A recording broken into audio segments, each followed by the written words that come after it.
Operation Sindoor ಅಂತ ಏನು ಮಾಡಿದ್ದಾರೆ ಅದು ಯಶಸ್ವಿಯಾಗಲಿ ಅಂತ ನಾವೆಲ್ಲ ನಿನ್ನೆ ಪ್ರಾರ್ಥನೆ ಮಾಡಿದ್ದೀವಿ. ಅವ್ರು ಪಾಕಿಸ್ತಾನಲ್ಲಿ ಏನೇನು ಇಲ್ಲ, ಸುಮ್ಗೆ ಅವರು ಏನೇನಿಲ್ಲ, ಅವ್ರ ಏನಿದೆ ಹೇಳಿ, ಏನೇನು ಇಲ್ಲ.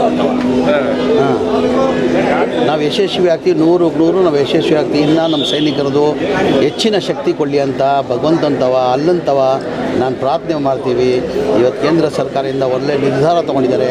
ಅವ್ರು ಪಾಠ ಕಲಿಸ್ಬೇಕಂತ ತೀರ್ಮಾನ ತೊಗೊಂಡು ಆಪರೇಷನ್ ಸಿಂಧೂರ್ ಅಂತ ಮಾಡಿದಾರಲ್ಲ ಅದು ಯಶಸ್ವಿ ಆಗಲಿ ಅಂತ ಭಗವಂತನ ಪ್ರಾರ್ಥನೆ. ನೀವು ಇದ್ದು ಯಾವ ರೀತಿ ಅಟ್ಯಾಕ್ ಮಾಡ್ತಿದ್ರಿ, ನೀವು ಇದ್ದಿದ್ರಿ ಅಂದರೆ ಪಾಕಿಸ್ತಾನ? ಇಲ್ಲ, ನಾನೇನು ಹೇಳ್ತೀನಂದರೆ ನನ್ನ ಅಗತ್ಯ ಇದ್ದರೆ ಆ್ಯಸ್ ಎ ಮಂತ್ರಿಯಾಗಿ ನಾನು ಹೇಳ್ತಾ ಇದ್ದೀನಿ. ಈಗ ಪ್ರಧಾನಮಂತ್ರಿಗಳು ನನ್ನ ಪರ್ಮಿಷನ್ ಕೊಟ್ಟರೆ ಸುಸೈಡ್ ಬಾಂಬ್ ಹಾಕ್ಕೊಂಡು ನಾನೇ ಪಾಕಿಸ್ತಾನ ಹೋಗ್ತೀನಂತಲ್ಲ. ಈಗ ಅದಕ್ಕೆ ನಾನು ಬದ್ಧ ಆಗಿದ್ದೀನಿ. ಏನಕ್ಕಂದರೆ ದೇಶ ಮೇಲೆ ಅಭಿಮಾನ, ಪ್ರೀತಿ, ದೇಶಕ್ಕಿಂತ ಹೆಚ್ಚೇನಿಲ್ಲ. ನನ್ನ ದೇಶಕ್ಕೋಸ್ಕರ ನಾವು ಏನು ಮಾಡಿದ್ರು ಕಡಿಮೆ, ದೇಶಕ್ಕೋಸ್ಕರ ನಾವು ಏನು ಮಾಡಿದ್ರು ಕಡಿಮೆ. ಈಗ ಹೇಳ್ತಾ ಇಲ್ಲ ಸರ್, ಅವರು ಒಂಥರ ಖಾಲಿ ಡಬ್ಬ ಇದ್ದಂಗೆ.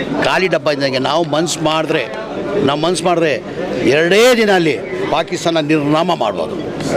2 ದಿನ, ಜಾಸ್ತಿ ಹೊತ್ತು ಬೇಕಾಗಿಲ್ಲ. ಅವ್ರು ಏನೇನಿಲ್ಲ ಸರ್, ಒಂಥರ ಖಾಲಿ ಡಬ್ಬ ಇದ್ದಂಗೆ ಅದು ಪಾಕಿಸ್ತಾನ.